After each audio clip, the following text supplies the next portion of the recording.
మన రక్షకుడైన యేసు క్రీస్తు ప్రభువారి పేరిట కూడి వచ్చిన మీ కుటుంబాలకి దేవుడు శుభములు సమాధానములు మెండుగా మీకు కలుగ చేయునుగాక. ఆమేన్. ఎఫెసీ పత్రిక 3వ అధ్యాయము 20వ వచనములో చూస్తే, అడిగిన వాటి కంటేను ఊహించు వాటి కన్నిటి కంటేను అత్యధికముగా చేయ శక్తిగల దేవునికి క్రీస్తు యేసు మూలముగా సంఘములో తరతరములు సదాకాలము మహిమ కలుగునుగాక. ఆమేన్ చెప్పండి. ఎంత నోరుంటే అంత నోటితో ఆమేన్. దేవుని సన్నిధిలో బహు చురుకుగా ఉండాలి. అనాలోచితమైన ఆలోచనలు మర్చిపోండి. దేవుని యొక్క వాక్యం మీద దృష్టి కేంద్రీకరించండి. సాతానుడు ఏదో ఒక ఆటంకం కలగచేసి నీ ఏకాగ్రతను దెబ్బతీస్తాడు. మనం వచ్చింది దేవుని మందిరములోనికి, మనం వచ్చింది దేవుని వాక్యం కొరకు. అది మాత్రమే మనం బ్రతికించేది. ఆ వాక్యం కొరకు ఎదురు చూద్దాం. రెండవ ధ్యాస మనకు వద్దు, రెండవ ఆలోచన మనకు వద్దు. దేవుని వైపే చూద్దాం. ఇక్కడ ప్రభు మాట్లాడుతూ భక్తుని ద్వారా వెల్లడి చేశారు. అడిగిన వాటి కంటేనో ఊహించు వాటి కంటేనో అత్యధికముగా నేను మీకు దయచేదనని ప్రభు మాట్లాడారండి. ప్రియ సంఘమా, మనం ఇక్కడ గమనించినట్లయితే 1వ రాజుల గ్రంథము 3వ అధ్యాయము 12వ వచనం 10వ వచనం దగ్గర నుంచి చూద్దాం.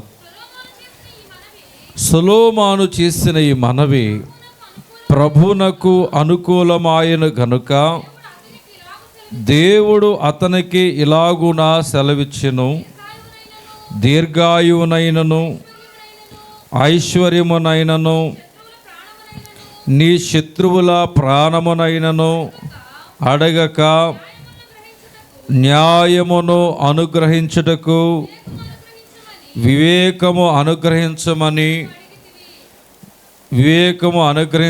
నీవు అడిగితివి. నీవు ఇలాగున అడిగినందున నీ మనవి ఆలకించుచున్నాను. బుద్ధి వివేకము గల హృదయము నీకిచ్చుచున్నాను. పూరికలలో నీ వంటి వాడును ఒకడను లేడు. ఇక మీదట నీ వంటి వాడొకడను ఉండడు. మరియు నీవు ఐశ్వర్యమును ఘనతను ఇమ్మని అడగకపోయినను నీవు వాటిని కూడా నీకిచ్చుచున్నాను. అందువలన నీ దినములన్నిటను రాజులలో నీ వంటి వాడొక్కడైనను ఉండడు. దేని స్తోత్రం. ప్రియ సంఘమా, చిన్న వయసులోనే దేవుని చిత్తమును బట్టి భారము సొలొమోను మీద పడినది. దావీదు కుమారుడు సొలొమోను మహారాజు చిన్న వయసులోనే, యవ్వన కాలములో చక్కగా ఆనందించే వయసులోనే ఆయనకి బాధ్యతలు మీద పడ్డాయి. అటువంటి సమయములో తండ్రి దేవుడిని ఆశ్రయించాడు సొలొమోను మహారాజు. డబ్బులతో ఈ లోకములో కొనలేనిది ఏంటంటే జ్ఞానము. డబ్బుతో కొనలేనిది జ్ఞానం. బిడ్డలకి మంచి జ్ఞానము రావాలని చాలా ఖర్చు పెట్టి బుక్స్ కొంటాం. వారిలో కొంతమంది మాత్రమే జ్ఞానమును సంపాదించుకుంటారు.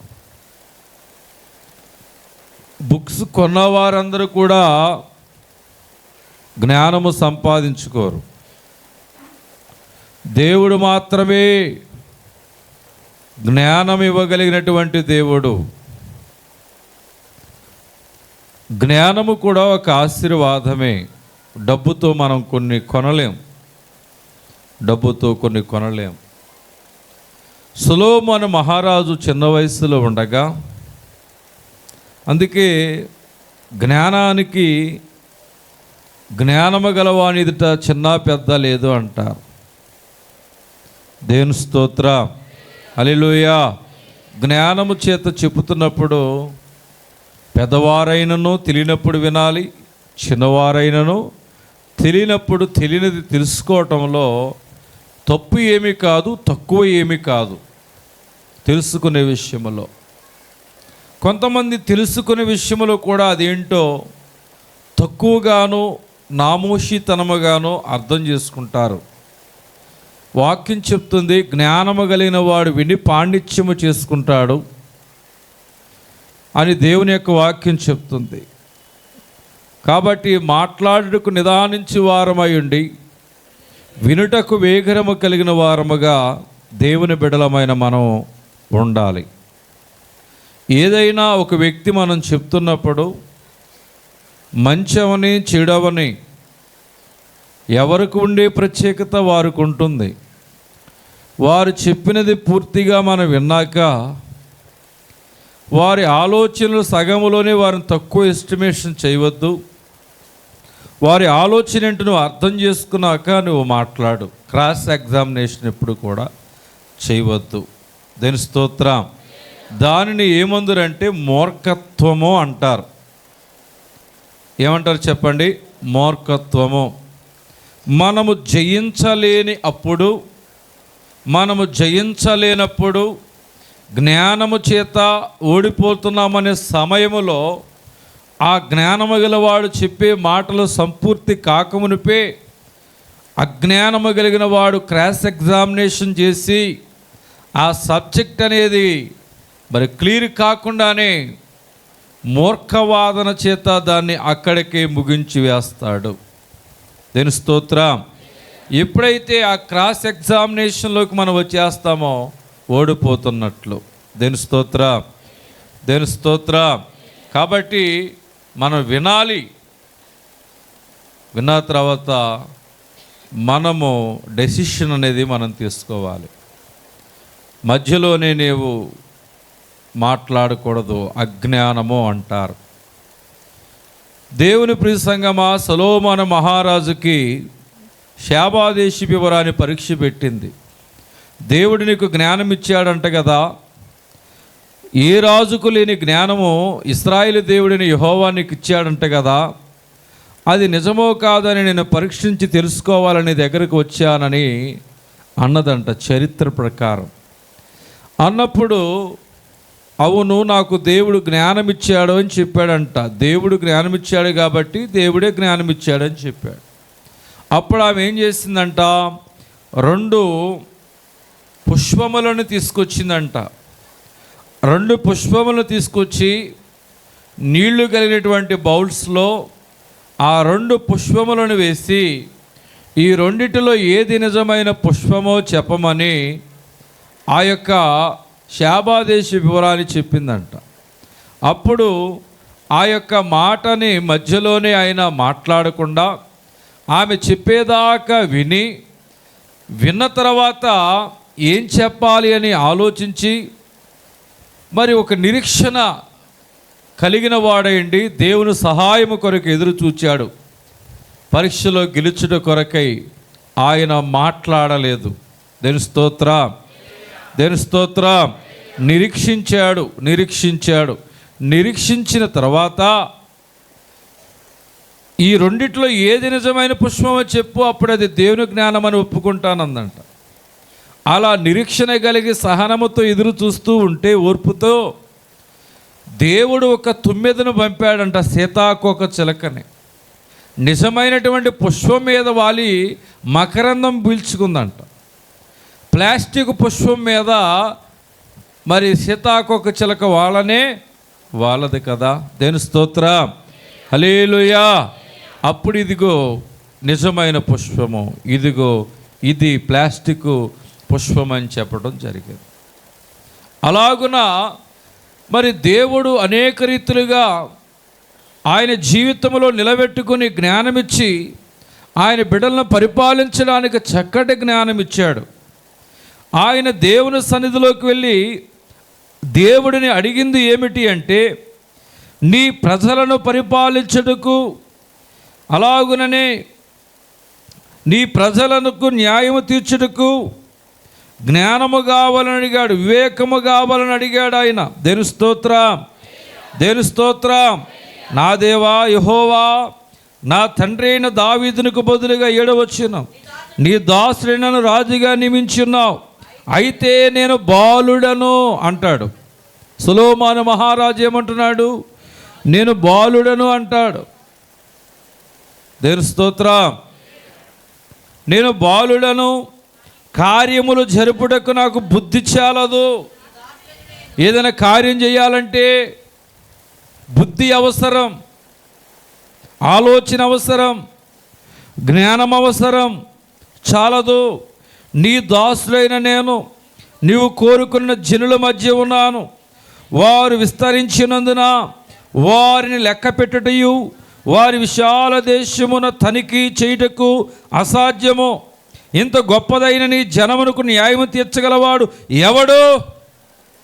ఇంత సమూహానికి న్యాయము తీర్చాలంటే చిన్నవాడైన నాకు ఎలా అవుతుంది ప్రభువా అని అడుగుతూ, కాబట్టి నేను మంచి చెడ్డలు వివేచించి, మంచి చెడ్డలు వివేచించి నీ జనులకు న్యాయము తీర్చినట్లు నీ దాసుడైన నాకు వివేకము గల హృదయము దయచేయమని అడిగాడు. ప్రజాశ్రేయస్సు, సంఘ శ్రేయస్సు, ప్రజల శ్రేయస్సు, సంఘ శ్రేయస్సుని కలిగి అడిగాడు. ఆయన మనవి దేవునికి ఎలా ఉందంటే, ఆయన సొంతము కొరకు అడగల. ఆయన అడిగింది ఏంటి? నీ ప్రజలను పరిపాలించుటకు జ్ఞానము, అలాగుననే వారికి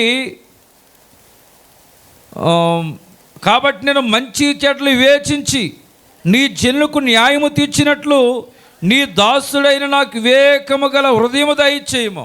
మంచి చెడ్డలు చెప్పడానికి, ఇలా చేసుకుంటే మంచిది, ఇలా చేసుకుంటే చెడు అని మంచి చెడులు చెప్పడానికి బుద్ధిని దయచేయి, వివేకమును దయచేయి, జ్ఞానము దయచేయమన్నట్లుగా అడిగాడు. బంగారం ఉంది, ధనముంది, ప్రజలున్నారు, కోటలున్నాయి, అన్నీ ఉన్నాయి. కానీ జ్ఞానము, అనుభవం అనేది వెంటనే రాదు. దేని స్తోత్రం, దేని స్తోత్రం. ఒకటి దేవుడిస్తేనన్నా రావాలి, రెండవది అనుభవపూర్వకంగా అయినా రావాలి. ఇక్కడ సొలొమోనుకి దేవుని వలన జ్ఞానం వచ్చింది, మంచి చెప్పే జ్ఞానం వచ్చింది, ఇలా చేస్తే చెడు జరుగుతుందనే జ్ఞానం వచ్చింది. ఆ జ్ఞానము కలిగినవాడు కాబట్టే సామెత్ర గ్రంథము రాశారు, పరమగీతము, ప్రసంగి గ్రంథము రాశారు. ఆయన పరిశుద్ధ గ్రంథములో అయితే ఒక మాట చెప్పాడు, సూర్యుని క్రింద జరుగునంతయు వ్యర్థము, వ్యర్థము, వ్యర్థము, సమస్తము వ్యర్థము అన్నాడు. సూర్యుని క్రింద జరుగు ప్రతి విషయము కూడా ఏమన్నాడు చెప్పండి? ఆయన వ్యర్థమే అన్నాడు. కానీ బైబిల్లో ఒక్క విషయం మటుకు వ్యర్థం కాదన్నాడు. మీరు ప్రభువు కొరకు పడిన ప్రయాస ఎప్పటికీ వ్యర్థము కానేరదు అన్నాడు. మిగతాదంతా ఏమైపోతుంది చెప్పండి? వ్యర్థమైపోతుంది. బైబిల్లో వ్యర్థం కానిది ఏదైనా ఉందంటే మీరు ప్రభువు కొరకు పడిన ప్రయాస ఎప్పటికీ వ్యర్థము కాదు. ఆమేన్ చెప్పండి. ఆమేన్. నువ్వు చీపురప్పలు తీసి చీపురప్పల పక్కన పెట్టిన నీ ప్రయాస దేవుని విషయంలో వ్యర్థం కాదు. ప్రియ సంగమా, మనం గమనించినట్లయితే అడిగిన వాటికంటేను ఊహించు వాటన్నిటికంటేను అత్యధికముగా దయచేయగలిగిన దేవుడు యేసయ్య. ఆయన బుద్ధిని అడిగాడు, వివేకమును అడిగాడు, దేవుడిని జ్ఞానం అడిగాడు. అనుకూలముగా ఉన్నది దేవునికి. దేవునికి ప్రార్థన ఎలా ఉందంటే అనుకూలముగా ఉన్నది. దేవుడు అంగీకరించాడు. ఎప్పుడైనా మనం ప్రార్థన ఎలా చేయాలంటే, దేవుని ప్రియ సంగమా, సంఘము కొరకు ప్రార్థన చేయాలి, దేశము కొరకు ప్రార్థన చేయాలి, రాజుల కొరకు, అధికారుల కొరకు, అందరి కొరకు ప్రార్థన చేయాలి. అందరి కొరకు ప్రార్థన చేయాలి. నమ్ముకున్న వారి కొరకు ప్రార్థన చేయాలి. నమ్ముకున్న వారి కొరకు ప్రార్థన చేయాలి. ధనవంతుల కొరకు ప్రార్థన చేయాలి. చేతులు కష్టార్జితం చేసుకున్న వారి కొరకు ప్రార్థన చేయాలి. వారి చేతులే వారికి ఆస్తండి. నా అనుభవంలో నేను ఒకటి విన్నాను. అందరి కొరకు ప్రార్థన చేస్తున్నారంట. రాజుల కొరకు చేశారంట, సీఎం కొరకు చేశారంట, మంత్రి కొరకు చేశారంట, మరి కార్పొరేటర్ల గురించి చేశారంట, ప్రెసిడెంట్స్ గురించి చేశారంట, మెంబర్స్ గురించి చేశారంట, గొప్ప గొప్ప వారందరి కొరకు ప్రార్థన చేశారంట. అందరి గురించి ఇక సంఘముల వారి కొరకు, అయ్యా మా అయ్యగారిని దీవించయ్యా, మా అయ్యగారిని బాగా దీవించయ్యా, రాకపోకలు తోడుగా ఉండయ్యా, ఆరోగ్యం దయచేయ్యా, మా అయ్యగారి పిల్లలను దీవించయ్యా, మా అయ్యగారి పిల్లలు బాగా దీవించబడాలయ్యా అని అయ్యగారి గురించి కూడా ప్రార్థన చేశారంట. అయ్యగారిది కూడా అయిపోయింది. తర్వాత సంఘం కొరకు ప్రార్థన చేశారట. సంఘం కొరకు అందరి గురించి ప్రార్థన చేశారట. ఇక వీడు అందరి కోసం ఇన్ని విన్న తర్వాత ఇక నా కోసం ప్రార్థన చేస్తాడని చెప్తే, అతి త్వరగా రానయ్యున్న యేసు నామములో వేడుకుని ప్రార్థన చేస్తున్నాం అని తండ్రి అన్నాడట. కోపం వచ్చిందంట ఈయనకి. ఎవరికి? రోజు కూలికెళ్ళేవాడికి, రోజు కూలికెళ్ళేవాడికి, చేతి పని చేస్తున్నవాడికి కోపం వచ్చిందంట. చిచ్చి, ప్రార్థన చేసే వాళ్ళకి కూడా మనం లోకం అయిపోయాం. చేతి పని చేసుకున్న వాళ్ళం అందరి కొరకు ప్రార్థన చేశారు.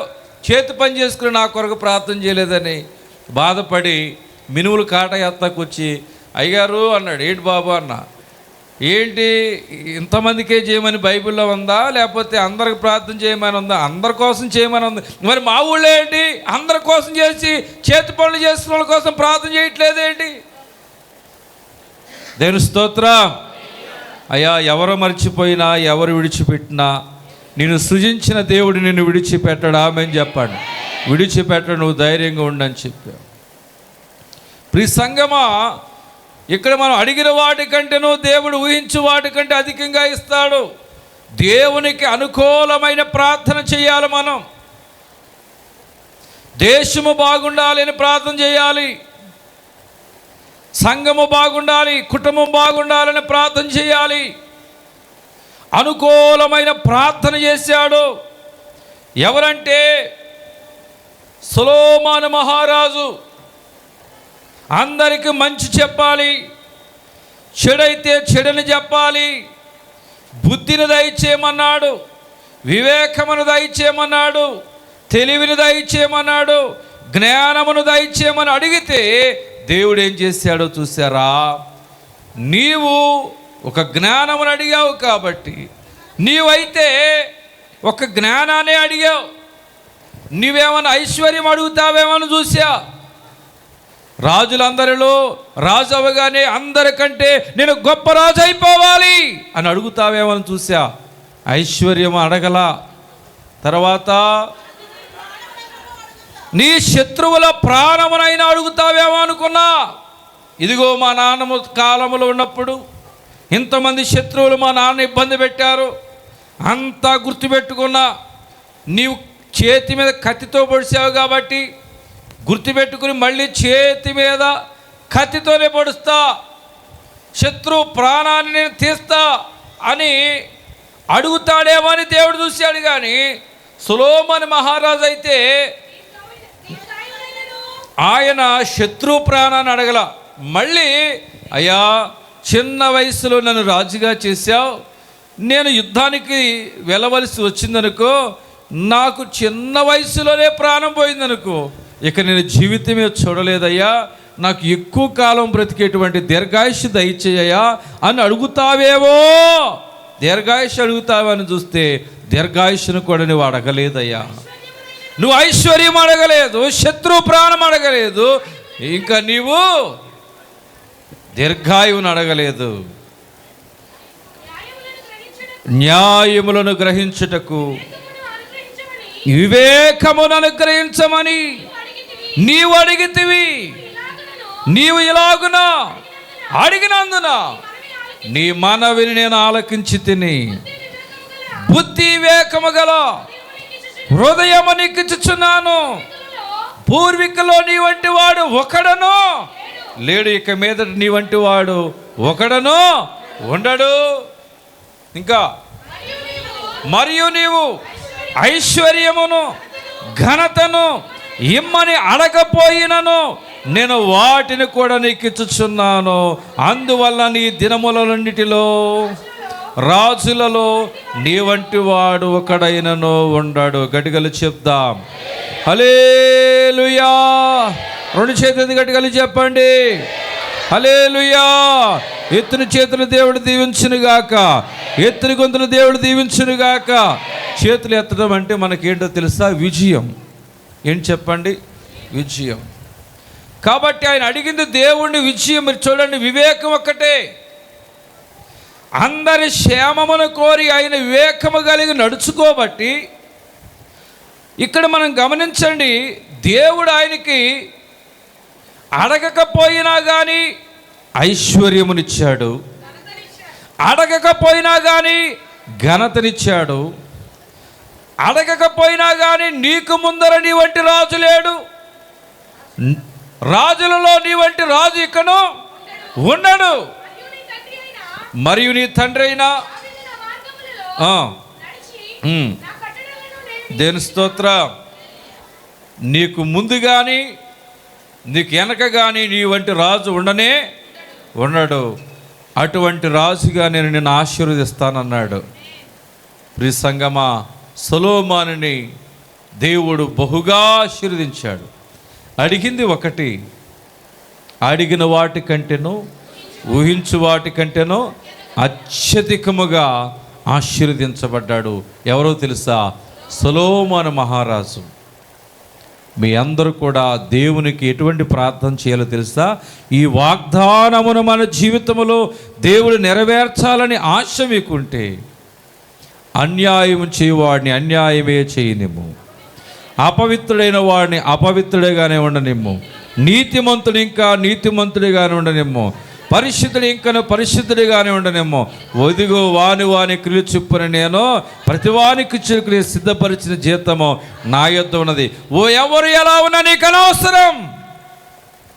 దేవునికి అనుకూలమైన ప్రార్థన చేయి, అనుకూలమైన ప్రార్థన చేయి. దేశం కొరకు ప్రార్థన చేయి, రాష్ట్రం కొరకు ప్రార్థన చేయి, గ్రామం కొరకు ప్రార్థన చేయి, సంఘము కొరకు ప్రార్థన చేయి, కుటుంబం కొరకు ప్రార్థన చేయి. అందరూ రక్షించబడాలి. ఎవరు నిత్య నరకాగ్ని గుణానికి వెళ్ళకూడదు.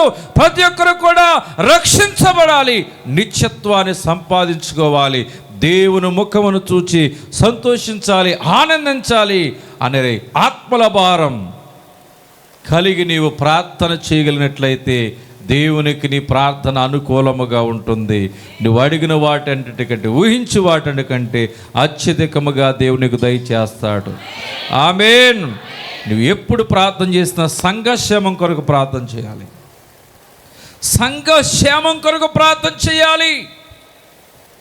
నీ సంఘము క్షేమములో ఉండాలని నువ్వు అనుకూలమైన ప్రార్థన చేయాలి. అప్పుడు నువ్వు అడగక మునిపే అడుగు వాటంటి కంటేనో ఊహించు వాటంటి కంటేనో దేవుడిస్తాడు. సొలొమోను, నువ్వు అడగకపోయినా నీకు ఆయుష్నిస్తున్నా, నువ్వు అడగకపోయినా నీకు ఐశ్వర్యం ఇస్తున్నా, నువ్వు అడగకపోయినా నీకు ఘనతనిస్తున్నా. నాకు అనుకూలమైన ప్రార్థన నువ్వు చేసావు కాబట్టి. ఆయన అడిగింది వివేకం ఒకటే, కానీ సొలొమోను అడగకపోయినా కానీ అన్నీ దేవుడిచ్చాడు. ఆయనకి ఇష్టమైన పాత్రలుగా మనం జీవించగలిగితే నువ్వు అడగకపోయినా దేవుడు ఖచ్చితంగా నీకు ఇస్తాడు.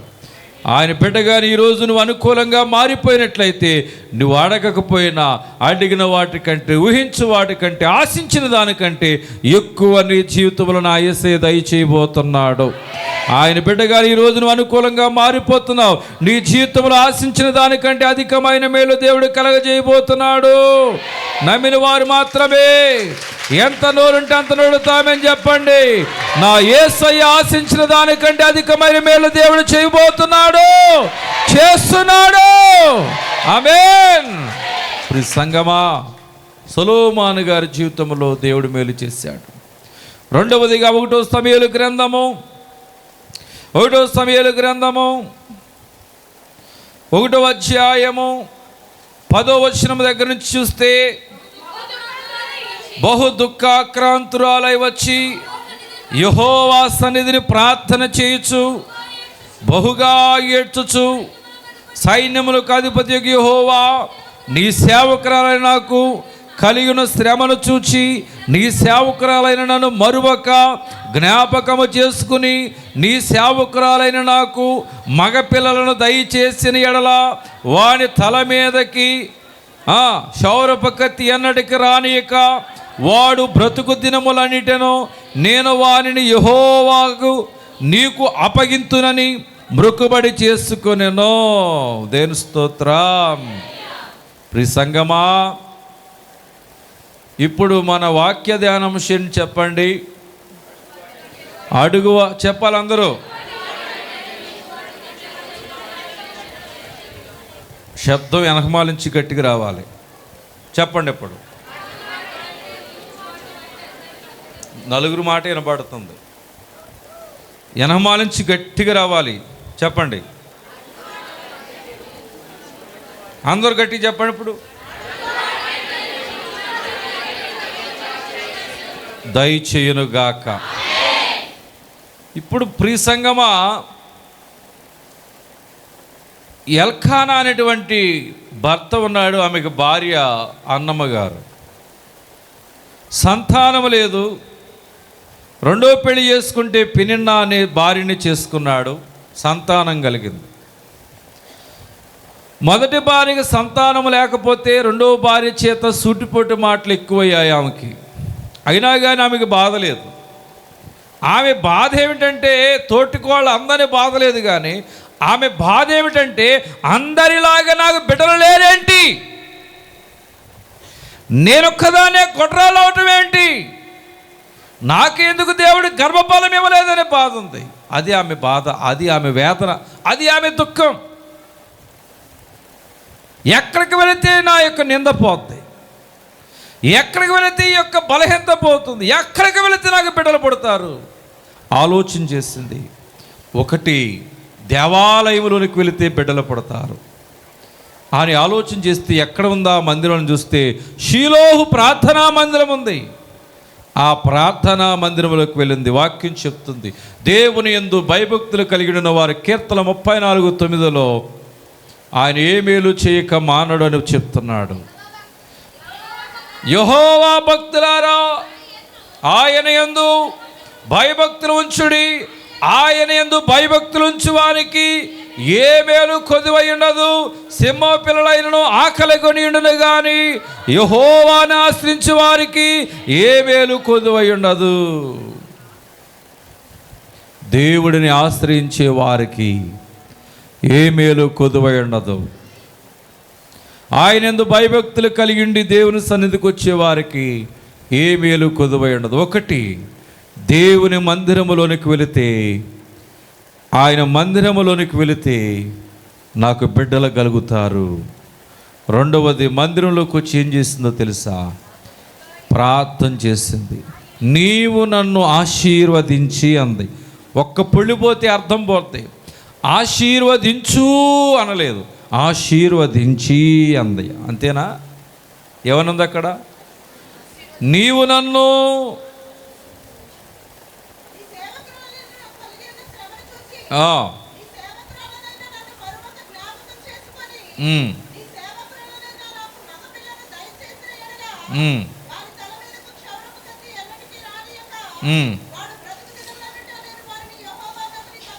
వాడు బ్రతుకు దినములన్నిటిని యెహోవానకు నీకు అప్పగింతునని మొక్కుబడి చేసుకొనెను. 18వ వచనం.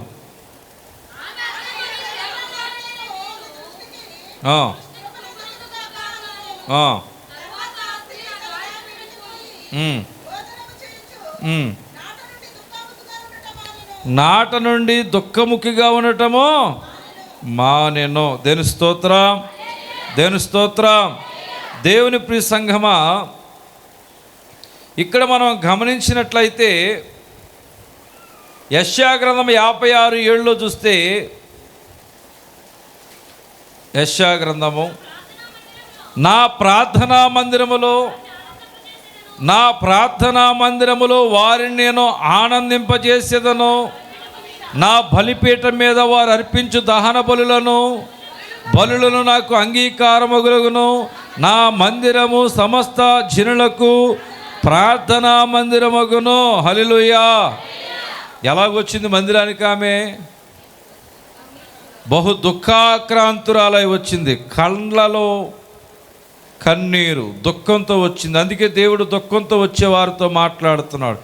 యెషయా గ్రంథము 60వ అధ్యాయము చూడండి. యోహాను సువార్త 16:20 చూద్దాం. యోహాను 16:20, మీరు ఏడ్చి ప్రలాపింతురు గాని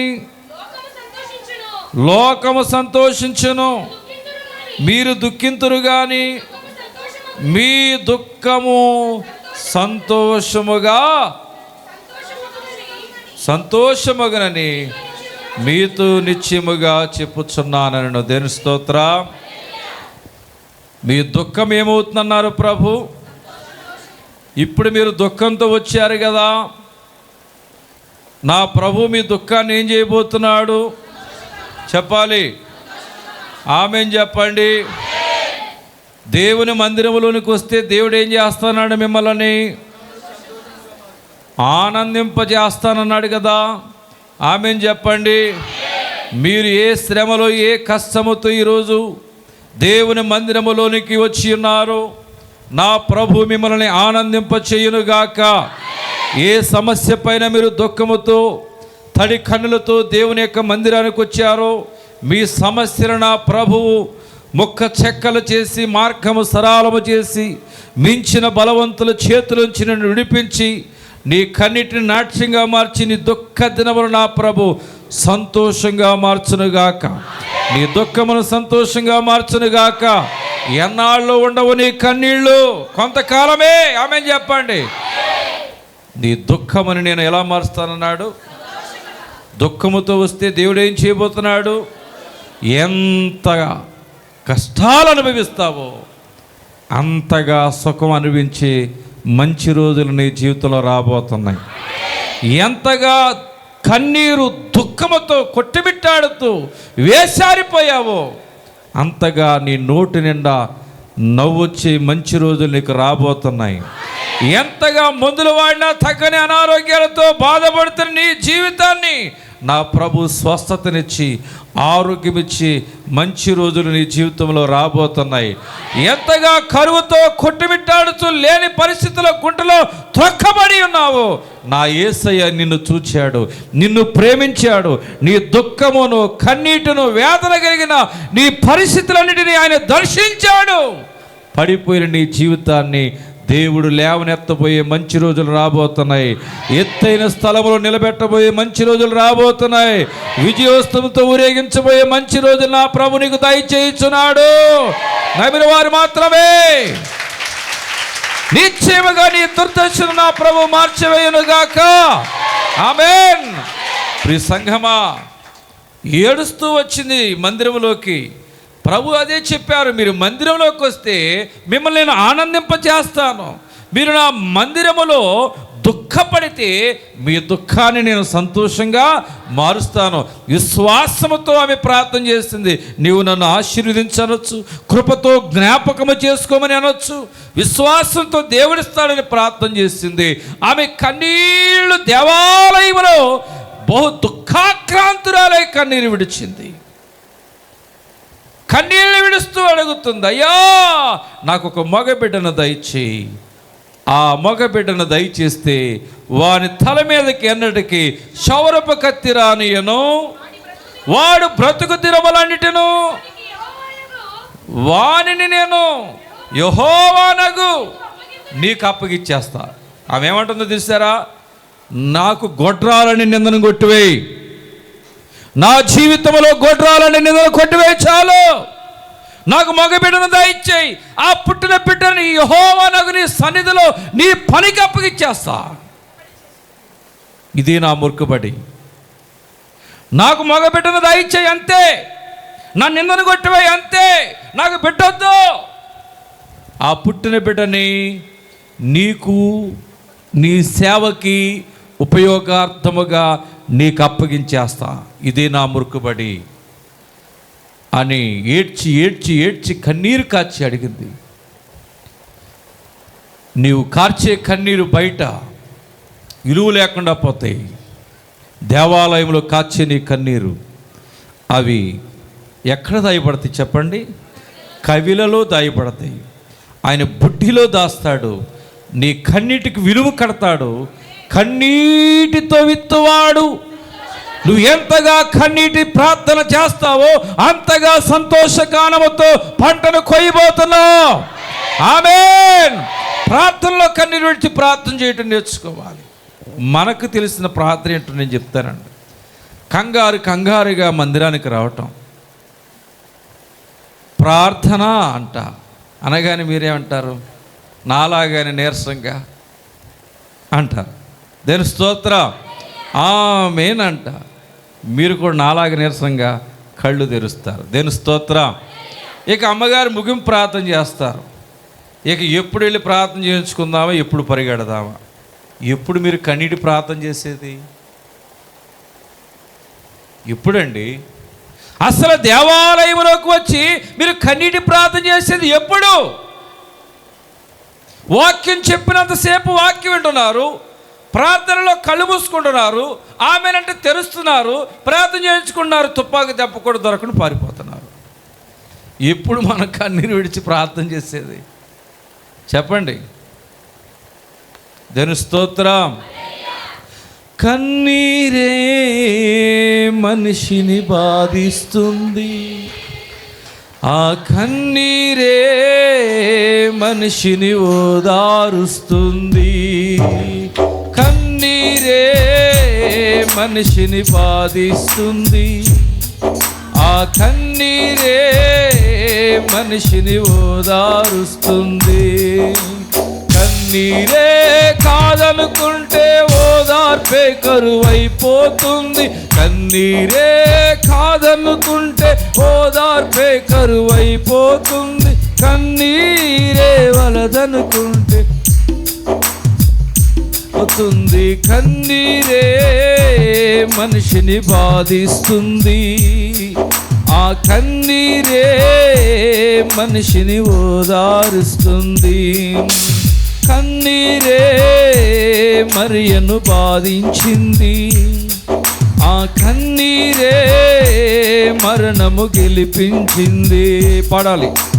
కన్నీరే మరియను బాధించింది, ఆ కన్నీరే మరణము గెలిపించింది. కన్నీరే కాదనుకుంటే లాజరు తిరిగి బ్రతికేనా? కన్నీరే కాదనుకుంటే లాజరు తిరిగి బ్రతికేనా? కన్నీరే వలదనుకుంటే దేవుని మహిమ కనిపించేనా? కన్నీరే వలదనుకుంటే బలముగా చెప్పగలుగుతాం. కన్నీరే మనిషిని, ఆ కన్నీరే మనసును ఓదారిస్తుంది. కన్నీరే హన్నను బాధించింది, ఆ కన్నీరే కుమారుని దయచేసింది. కన్నీరే కాదనుకుంటే సమూయేలు జన్మించేనా? కన్నీరే కాదనుకుంటే సమూయేలు జన్మించేనా? కన్నీరే వలదనుకుంటే దేవుని కృపను గాంచేనా? కన్నీరే వలదనుకుంటే దేవుని కృపను గాంచేనా? కన్నీరే మనిషిని ఆ కన్నీరే మనసును. హల్లెలూయా. దేవాలయములు వ్యక్తిగతంగా మనం ప్రార్థన చేస్తూ ప్రభుని అడుగుతూ కన్నీరు కార్చాలి. విశ్వాసముతో దేవుడు ఉన్నాడు, ఫలము దయచేవాడని నమ్మి నువ్వు ప్రార్థన చేయాలి.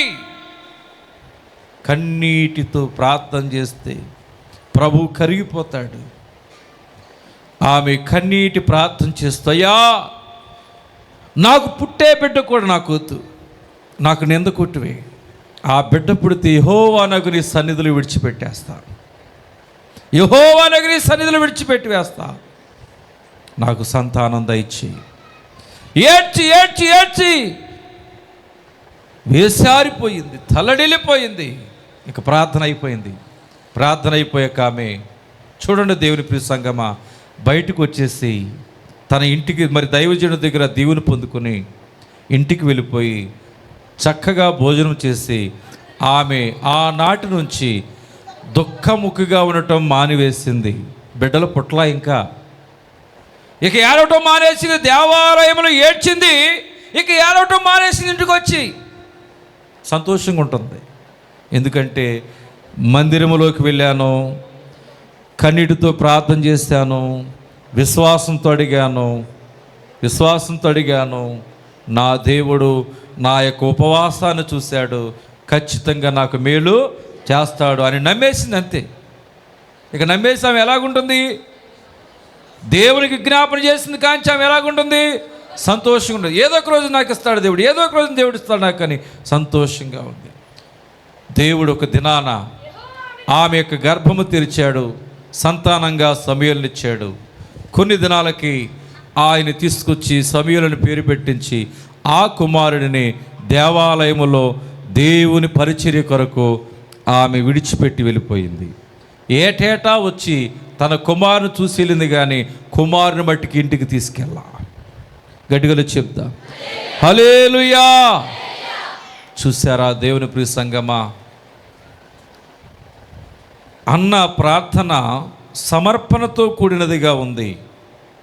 యెహోవానగు నీ కొరకు ఇచ్చివేస్తా, నా బిడ్డను యెహోవానగు నీ కొరకు నేను వాడబడినట్లుగా చేస్తా, యెహోవానగు నీ కొరకు నా కుమారుని సమర్పణ చేస్తా అని ప్రార్థన చేసింది. ఎప్పుడు చేసింది ప్రార్థన చెప్పాలి? గొడ్రాలుగా ఉన్నప్పుడు. మగబిడ్డ కావాలని ఎప్పుడు అడిగింది? గొడ్రాలుగా ఉన్నప్పుడు. సమర్పణ ఎప్పుడు చేసింది? అసలు బిడ్డలే లేనప్పుడు. మగబిడ్డనిస్తే ఆ మగబిడ్డని యెహోవానగు నీకు నేను నీ సన్నిధిలో ఇచ్చి వేస్తాను అని కన్నీళ్లతో మొక్కుబడి చేసింది. ఏమీ లేనప్పుడే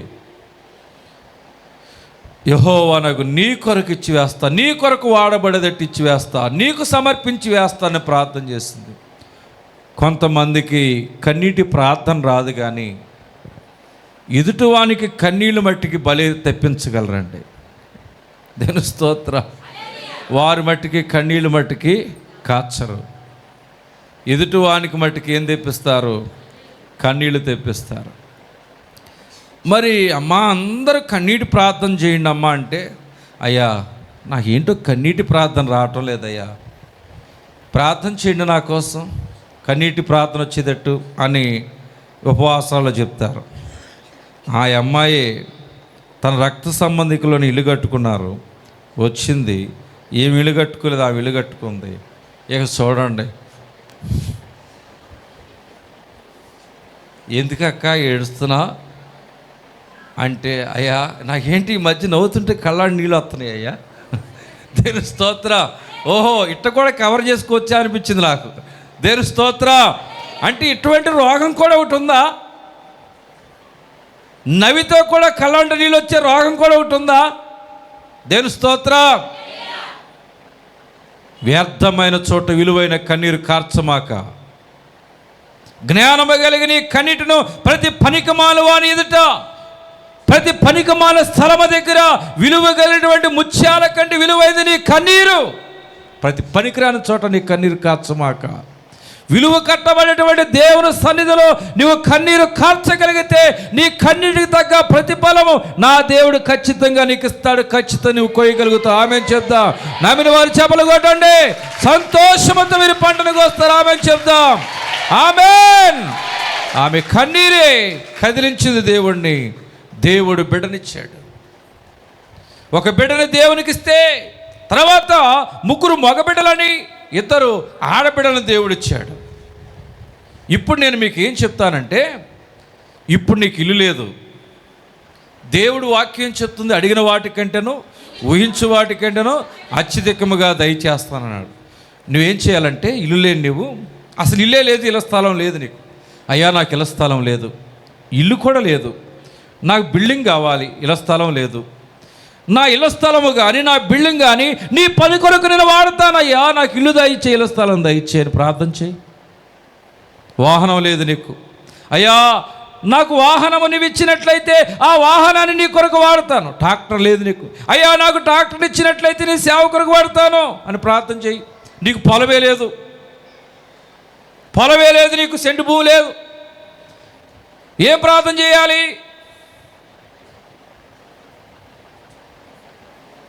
చెప్పండి, ఏం ప్రార్థన చేయాలి?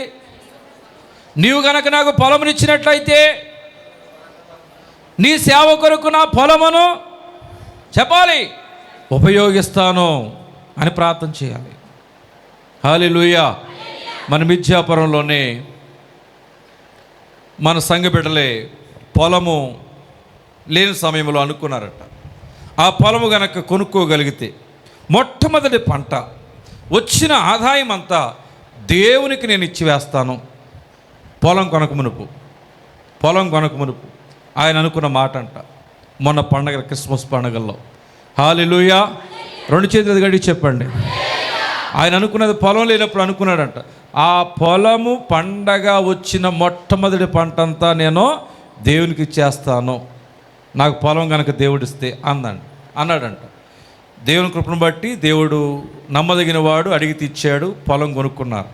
కొనుక్కున్నాక మినువు చేనేశారు. ఒకసారి వేస్తే పోయింది, 7 వానలు ఎక్కువగా ఉన్నాయి కదండి, పోయింది. మళ్ళీ 2వ వేశారు, మళ్ళీ వానలు పడినాయి, చేనంతా పలసన అయిపోయింది. ఇప్పుడు దాని కూలోలు తీయాలంటే ఎక్కువైద్ది. మరి ఆడించినందుకు కానీ తీసినందుకు కానీ ఇవన్నీ లెక్కలేసుకుంటే మళ్ళీ ఎదురు వీళ్ళ డబ్బులే పడుతున్నాయి అంట. ఆలోచించాడంట. మనమేమో ఇలా మృక్కుపడి చేసుకున్నాము, మినుము తీసినందుకు కూలోళ్ళకి ఎంత అవుతుంది, తీరా చూస్తే తక్కువ అవుతున్నాయి ఇవి. మళ్ళీ ఆడించిన ఆయనకి కానీ కూలోళ్ళకి కానీ అన్నీ లెక్క పెట్టుకుంటే దానికి పోనం ఇంకా మన చేతికి పడేటట్టునని ఏం చేయాలి? దేవుడికి మొక్కుబడి ఎలా తీర్చాలి? మొదటి పంట నేను ఇస్తాను అనుకున్నా కదా అని ఆలోచన చేసి ఏం చేశాడంట, ఆయన కుటుంబమే మినప చేను తీశారంట అండి. దేని స్తోత్రం. మినప చేను తీసి నూర్చి ఆ వచ్చినటువంటి మొదటి పంటను తీసుకొచ్చి ఇచ్చాడు. ఇవన్నీ చెప్పిన తర్వాత నాకు ఇచ్చాక ఎందుకని ఎన్ని బాధలు పడ్డాక బాగా కలిసి వచ్చినప్పుడు ఇవ్వని అంటే లేదయ్యా నేను అనుకున్నాను, దేవుడు నాకు ఇచ్చాడు, ఇచ్చేసి ఇంకా వచ్చేదంతా ఎవరిదే, నాదే కదా అన్నాడు. సరే ఆ ధైర్యంతో ఉన్నాడు, ఇబ్బంది లేదులే అనుకున్నా. హల్లెలూయా. ఇక్కడ ఉద్యోగం లేనప్పుడు చాలామంది ఉన్నాం. మనం ఏమనుకోవాలంటే, అయ్యా నాకు ఉద్యోగం లేదు, ఇన్ని సంవత్సరాలు అయింది, ఉద్యోగం లేక నేను బాధపడుతున్నాను, నాకు కనుక నీవు ఉద్యోగం ఇచ్చినట్లయితే నా ఉద్యోగమును నీ రాజ్యం కొట్టడానికి నీ సేవ కొరకు వాడతానయ్యా అని నువ్వు ప్రార్థన చేయగలగాలి. అయ్యా నాకు ₹1,00,000 ఉద్యోగం దయచేయి, ఆ ₹1,00,000 ఉద్యోగం వచ్చిందనుకో, ఆ మొట్టమొదటి జీతమును నీ మందిర సేవ కొరకు నీ రాజ్యం కట్టడానికి వాడతానయ్యా అని నువ్వు ప్రార్థన చేయాలి. అవసరమైతే ఆ ప్రార్థన అయినా చేయటం మానేస్తాం, కానీ ఉద్యోగం రాకపోయినా పర్లా, ఆ ప్రార్థన మటుకు మేం చేయలేం బాబు. అవసరమైతే 10 ఏళ్ళైనా ఉద్యోగం లేకుండా ఉంటాం, కానీ ఈ ప్రార్థన అయితే మా వాళ్ళ కాదు. హల్లెలూయా. ఈ ₹1,00,000 దేవుడికి ఇవ్వాలంటే మేము ఎక్కడ తెచ్చిస్తాం? అవసరమైతే 10 ఏళ్ళు ఉద్యోగం లేకపోయినా కానీ మేము ఖాళీగా ఉంటాం, కానీ ఈ ప్రార్థన మట్టుకు మేము చెయ్యము. హల్లెలూయా. అన్నమ్మ గారి యొక్క నింద ఎప్పుడు తొలగింది? హన్నమ్మ గారి నోటి నిండా నవ్వు ఎప్పుడు వచ్చింది? ఆమె ఎటువంటి ప్రార్థన చేస్తే ఆమె జీవితంలో కార్యం జరిగింది. ఇదిగో నాకు కనుక మగ బిడ్డనిస్తే ఆ బిడ్డని యెహోవానగు నీ సన్నిధిలో నేను ఇచ్చివేస్తాను, నీ కొరకు ఇచ్చివేస్తాను, నీ కొరకు వాడబడేట్లుగా ఇచ్చివేస్తాను, నీ కొరకు సమర్పణ చేస్తాను అని ఎప్పుడైతే లేనప్పుడు ప్రార్థన చేసిందో అప్పుడు దేవుడు ఆమెకి ఇచ్చాడు. ఈరోజు నీకు ఏది లేదో అది నీ సేవ కొరకు, నీ పరిచర్య కొరకు, నీ సువార్త కొరకు, నీ రాజ్యం కట్టబడి కొరకు నా బిడ్డలు వాడబడాలని నువ్వు ప్రార్థన చేయి. నీ బిడ్డలను అత్యున్నతమైన స్థితిలో దేవుడు దీవిస్తాడు, ఆశీర్వదిస్తాడు, ఘనమైన అంతస్తులు ఉంచుతాడు. ప్రతిదీ నువ్వు ఏది లేకపోయినా అది నువ్వు పొందుకోవాలనే ఆశ ఈరోజు నీకుంటే ఈరోజు నువ్వు మొదలుపెట్టు. అయ్యా, నీ సేవ కొరకు వాడబడినట్లుగా నన్ను ఆశీర్వదించు, నీ సేవ కొరకు వాడబడినట్లుగా నా పొలమును ఆశీర్వదించు, నీ సేవ కొరకు వాడబడినట్లుగా నాకు ఉద్యోగము దయచేయి అని నీవు ప్రార్థన చేయి. అప్పుడే ఆమె నిందలు కొట్టివేయబడింది, అప్పుడే ఆమె సంతానం కలిగిందని నేను చెప్పాను కదండి. అవసరమైతే ఆ ప్రార్థన చేయటం అయినా మానేస్తాం, ఉద్యోగం రాకపోయినా పర్వాలేదనుకునేటువంటి మనస్తత్వం కలిగిన వారు ఉంటారు. అటువంటి మనసొద్దు. ఇప్పటి నుంచైనా మన చరిత్ర మారాలి, ఇప్పటి నుంచైనా మన తలంపులు మారాలి, ఇప్పటి నుంచైనా మన నడక మారాలి, మన ఆలోచనలు మారాలి. దేవుడు నమ్ముకో, నిన్ను స్థిరపరుస్తాడు, నిన్ను ఆశీర్వదిస్తాడు, నిన్ను విజయవస్తంతో ఊరేగిస్తాడు. మీ బిడ్డలకు అదే నేర్పండి, మీ బిడ్డలకు అదే నేర్పండి. నువ్వు 2 వీలర్ కొనుక్కున్నా కానీ, మాకు బైక్ లేనప్పుడు, అలాగే ఫోన్ లేనప్పుడు ఎన్ని ఇబ్బందులు పడేవాళ్ళమో, ఇప్పుడు దేవుడు అందరికీ ఫోన్లు ఇచ్చాడు, అందరికీ బైకులు ఇచ్చాడు. దేవుని స్తోత్రం. ఆ ఫోన్ లేని కాలం ఆలోచన చేయండి, ఆ వాహనాలు లేని కాలం ఆలోచన చేయండి. ఎన్ని ఇబ్బందులు పడ్డారు మీకు కూడా అర్థమైద్ది. దేవుని స్తోత్రం. ఇవాళ అందరికి ఇచ్చాడు. అడిగిన వాటికంటను, ఊహించు వాటికంటను అత్యధికముగా దేవుడు మీకు దయచేయుచున్నాడు. దేవుని ప్రియ సంగమా, ఈనాడు మనము నీ కొరకు వాడబడతానయ్యా, నీ కొరకు నా యొక్క పొలము, నీ కొరకు నా వ్యాపారం, నీ కొరకు నా ఉద్యోగం, నీ కొరకు నా బిడ్డలు వాడబడాలి అని నువ్వు ప్రార్థన చేయగలిగితే నీ బిడ్డలను తప్పకుండా దేవుడు ఆశీర్వదిస్తారు. అన్నమ్మ గారికి ఒక బిడ్డను కాదు ఇచ్చింది, తర్వాత 3 మగబిడ్డలని, తర్వాత 2 ఆడబిడ్డలను దేవుడిచ్చాడు. మనము కూడా ఏది అడిగినా దేవుని కొరకు, దేవుని రాజ్యం కట్టడానికి వాడబడాలని ప్రార్థన చేయండి. చాలామంది ఉపవాసాల్లో నేను రొట్టెలు అంటే నేను రొట్టెలు, 10 మంది రొట్టెలు, మరి ఈ వారం రొట్టెలు అంటే ఈ వారం మేమిస్తాం. ఆ ధనమును నువ్వు దేవుని కొరకు ఇస్తే మందిరము కొరకు, రాజ్యం కట్టడానికి కొరకు, సువార్త సేవ కొరకు వాడబడుతుంది. హల్లెలూయా, హల్లెలూయా. కాబట్టి దేవుని ప్రియ సంగమా, దేని కొరకు వాడబడాలి? మన సొమ్ము దేవుని రాజ్యం కట్టడానికి వాడబడాలి. చివరిగా చెప్పి నేను ముగిస్తాను. పరిశుద్ధ గ్రంథములో నువ్వు అడుగు వాటికంటే, నువ్వు ఊహించు వాటికంటే అధికముగా దయచే దేవుడు. 1 సమూయేలు గ్రంథం 7వ అధ్యాయం 6వ వచనం దగ్గర చూసినట్లయితే, వారు మిస్పాలో కూడి ఉండిరి, వాళ్ళు నిలిచేది యెహోవా సన్నిధిని కుమ్మరించి ఆ దినం ఉపవాసం ఉండి యెహోవా దృష్టికి మేము పాపాత్ములని ఒప్పుకొనిరి. మిస్పాలో సమూయేలు ఇశ్రాయేలును న్యాయం తీర్చుచూ వచ్చిన. దేవుని స్తోత్రం. ఏమండి, దేవుని పిల్లలు ఇశ్రాయేలులు వాళ్ళ యొక్క తిరుగుబాటు తనమును బట్టి దేవుడు ఎవరికి అప్పచెప్పాడో తెలుసా? శత్రువులకు అప్పగిస్తాడు. మనలో ఉన్న తప్పిదాలు, మనలో ఉన్న పాపాలను బట్టి దేవుడు ఎవరికి అప్పగిస్తాడు? రోగాలకు అప్పగిస్తాడు, శత్రువులకు అప్పగిస్తాడు, అప్పులకు అప్పగిస్తాడు, సమస్యలకు అప్పగిస్తాడు. అలాగే దేవుని బిడ్డలను ఎవరికి అప్పగించాడండి? దేవుడు ఫిలిష్తీయులకు అప్పచెప్పాడు. 20 సంవత్సరాలు బానిసత్వంలో ఉన్నారు. ఎవరు బానిసత్వంలో? ఫిలిష్తీయులు బానిసత్వంలో ఉన్నారు. వారేం ప్రార్థన చేస్తున్నారు తెలుసా? ఇశ్రాయేలీయులు వారి చేతిలో నుంచి మేము విడిపించబడితే చాలు. వాళ్ళు ఏమనుకున్నారు చెప్పండి? మేము విడిపించబడితే చాలయ్యా అని దేవునికి మొరబెట్టారు.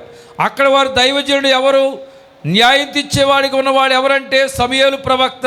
ఇదే ఈ అన్నమ్మగారి కొడుకు. దేవుని స్తోత్రం. ఈ అన్నమ్మగారి కొడుకే సమూయేలు ప్రవక్త.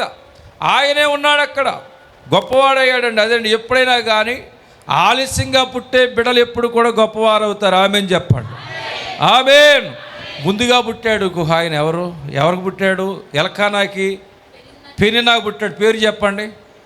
తెలుసా? ముందుగానే పుట్టాడు, పేరు తెలుసా? ఆలస్యంగా పుట్టాడు. ఎవరు? సమూయేలు. తర్వాత 3 పిల్లలు పుట్టారు. తర్వాత 2 ఆడపిల్లలు పుట్టారు. వాళ్ళ పేర్లు తెలుసా? తెలియదు. వీళ్ళందరిలో గొప్పవాడైన వాడెవరు చెప్పండి? న్యాయకర్త అయింది ఎవరు? ప్రవక్త అయింది ఎవరు? రాజులు నియమిస్తుంది ఎవరు? ఇంత గొప్పవాడిగా అవటం గల కారణం ఏంటో తెలుసా?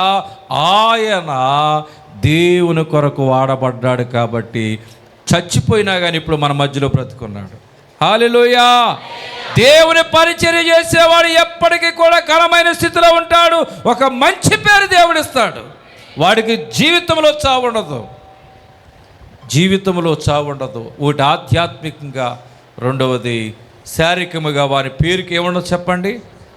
చావు ఉండదు. పేరుకి ఏముండదు, సాక్ష్యానికి ఏముండదు, చావు ఉండదు. దేవుని పరిచర్య కొరకు వాడబడ్డాడు కాబట్టి గొప్పవాడయ్యాడు. ఆలస్యంగా పుట్టినా కానీ సమూయేలు ప్రవక్త ఏమయ్యాడు చెప్పండి? ఘనమైన స్థితిలోకి వెళ్ళాడు. ఈరోజు నీ జీవితంలో కార్యాలు ఆలస్యమవుతున్నాయా? నీ జీవితంలో దేవుని మేలు ఆలస్యమవుతున్నాయా? నీవు అనుకున్న పనులు జరగటం లేదని బాధపడుతున్నావా? దేవుడు నీతోనే మాట్లాడుతున్నాడు.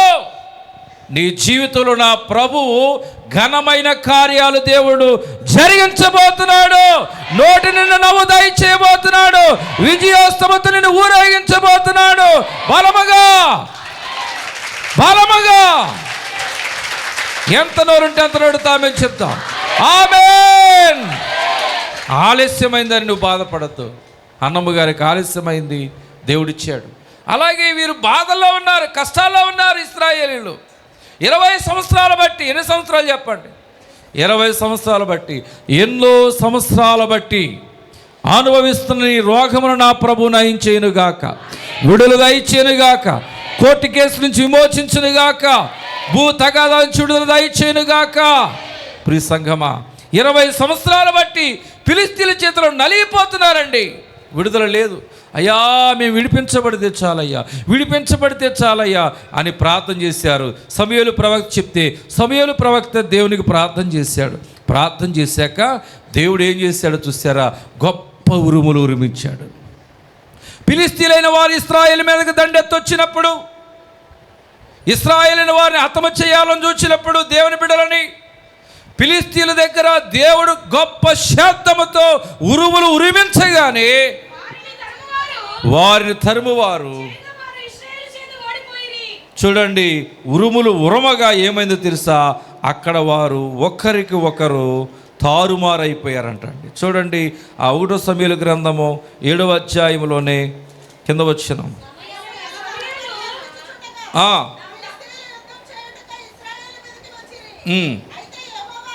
ఉరుములు ఉరిమించి వారిని తారుమారు చేయగా వారి ఇశ్రాయేలుల చేత ఓడిపోయిరి.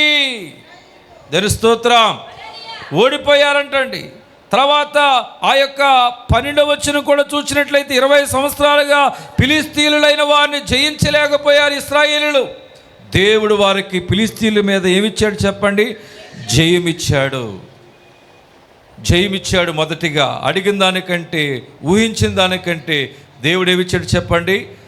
అత్యధికమైన మేలు దయచేశాడు. మొదటిగా ఆయన ఏమిచ్చాడంటే ఇశ్రాయేలులకి విజయం ఇచ్చాడు. 20 సంవత్సరాల తర్వాత విడుదల లేని జీవితాలకి ఇశ్రాయేలులకి ఫిలిష్తీయుల మీద విజయం ఇచ్చాడు. తర్వాత ఫిలిష్తీయులైనటువంటి వారు ఇశ్రాయేలుల యొక్క భూములు దోచుకున్నారంట. ఫిలిష్తీయులైనటువంటి వారు ఇశ్రాయేలు యొక్క గ్రామాలు దోచుకున్నారంట. తర్వాత పట్టణాలను దోచుకున్నారంట. దేవుడు ఏం చేశాడో తెలుసా? ఆ పట్టణాలని, గ్రామాలని, దోచుకున్న పొలములని దేవుని బిడ్డలకి దేవుడు తిరిగి ఇచ్చాడు. దేవుని స్తోత్రం. వారు అడిగింది ఏంటో తెలుసా? మేము విడిపించబడితే చాలు అనుకున్నారు. కానీ దేవుడు ఆ ఫిలిష్తీయుల మీదే వారి ద్వారానే విజయం ఇచ్చాడు. దేవుడు మరలా ఏం చేశాడంటే వారు కష్టపడి సంపాదించిన భూములని, కష్టపడి సంపాదించిన గ్రామాలని, కష్టపడి కట్టుకున్న పట్టణాలని ఫిలిష్తీయులు దోచుకుంటే ఆ దోచుకున్న వాటిని దేవుడు 20 సంవత్సరాల తర్వాత, ఎన్ని సంవత్సరాల తర్వాత? 20 సంవత్సరాల తర్వాత తిరిగిచ్చాడు. ఎవరికి? ఇశ్రాయేలులకి. అందుకే అంటారు, అరే నీది కష్టపడ్డ సొమ్మురా, పోదరా. నీ కష్టపడ్డ సొమ్ము ఎక్కడికి పోదరా, ఎప్పటికైనా తిరిగి వచ్చింది అన్నారు. ఇశ్రాయేలుకి దేవుడు తిరిగిచ్చాడా లేదా? నీ కష్టాన్ని ఎవరైనా దోచుకున్నారా? నీ భూమిని కానీ, స్థలమును కానీ, ఇళ్లను కానీ, ఏది ఏమైనా నిన్ను దోచుకుంటే ప్రభు నీతోనే మాట్లాడుతున్నాడు. ధైర్యంగా ఉండు, నేను నీకు తిరిగి ఇస్తానంటున్నాడు. ఆమె చెప్తాం. ఎన్నో సంవత్సరాలు బట్టి, అప్పులను బట్టి, ఓటమిలో ఉన్న నీతో మాట్లాడుతున్నాడు. వ్యాధిలో ఉన్న, ఓటమిలో ఉన్న నీతో, సమస్యలో ఓడిపోతున్న నీతోనే, పరిస్థితులు ఎదురై ఓడిపోతున్న నీతోనే, మనుషులందరూ ఒకటై నిన్ను ఒంటరి చేసి ఓడిపోతున్న నీ ఒంటరి జీవితంతోనే దేవుడు మాట్లాడుతున్నాడు. ఇక నీవు ఓడిపోవు, నేను నిన్ను గెలిపించబోతున్నా. ఎంత నోరుంటే అందులో చెప్పండి ఆమేన్. 20 సంవత్సరాల తర్వాత దేవుడు వారికి ఏమిచ్చాడు? విజయం ఇచ్చాడు. పోగొట్టుకున్నవన్నీ తిరిగిచ్చాడు. ఈరోజు నీకు బలం లేదని నువ్వు కృంగిపోమాకు. బలవంతుడైన దేవుడు నీకు అండగా ఉన్నాడు. ఒక దినమున నువ్వు పోగొట్టుకున్నవన్నీ కూడా నా బలవంతుడైన యేసయ్య నీకు తప్పక విజయం ఇస్తాడు. తప్పక కోల్పోయినవన్నీ తిరిగి ఇస్తాడు, ఆశీర్వదిస్తాడు, దీవిస్తాడు, అన్ని విధములుగా వర్ధిలింప చేస్తాడు. ఎలా మనం పొందుకోగలుగుతామంటే, ఇశ్రాయేలైన వారు మిస్పాలో కూడుకొని ఉపవాసముతో వారి యొక్క పాపములను పశ్చాత్తాపముతో ఒప్పుకొనుటను బట్టి వారికి విజయం కలిగింది. పోగొట్టుకుని సంపాదించుకున్నారు. అడిగిన వాటికంటేనూ ఊహించు వాటికంటే అత్యధికంగా మనము దేవుని వల్ల పొందుకోవాలంటే మొదటిది దేవునికి అనుకూలమైన ప్రార్థన చేయాలి. రెండవదిగా ఏది అడిగినా నీ సేవ కొరకు వాడబడాలని సమర్పణ కలిగిన సమర్పణ ప్రార్థన చేయాలి. మూడవదిగా అడిగిన వాటికంటే ఊహించు వాటికంటే అధికంగా మన జీవితంలో పొందుకోవాలంటే ఉపవాసం ఉండి పశ్చాత్తాపముతో మన పాపాలని ఒప్పుకొని విడిచిపెడితే 20 సంవత్సరాల తర్వాత విజయం ఇచ్చిన దేవుడు మనకు కూడా విజయం ఇస్తాడు. ఈనాడు భక్తి అయితే ఉంది కానీ భయం లేదు. కాబట్టి ఉపవాసం ఉండి మనం ప్రార్థన చేయాలి. మార్చి 5 నుంచి మనకి 7 బుధవారాల ఉపవాస ప్రార్థన. ఉపవాసం ఉండి ప్రార్థన చేస్తే 20 సంవత్సరాల తర్వాత దేవుడు వారికి ఏమిచ్చాడు? విజయం ఇచ్చాడు. నువ్వు ఎన్నో సంవత్సరాల బట్టి సమస్యలతో సతమతమవుతున్నావా? నా ప్రభు పిలుస్తున్నాడు. ఉపవాస ప్రార్థనలకు రండి. మీరు కదలాలి, అనేకులు కదిలించుదురుగాక.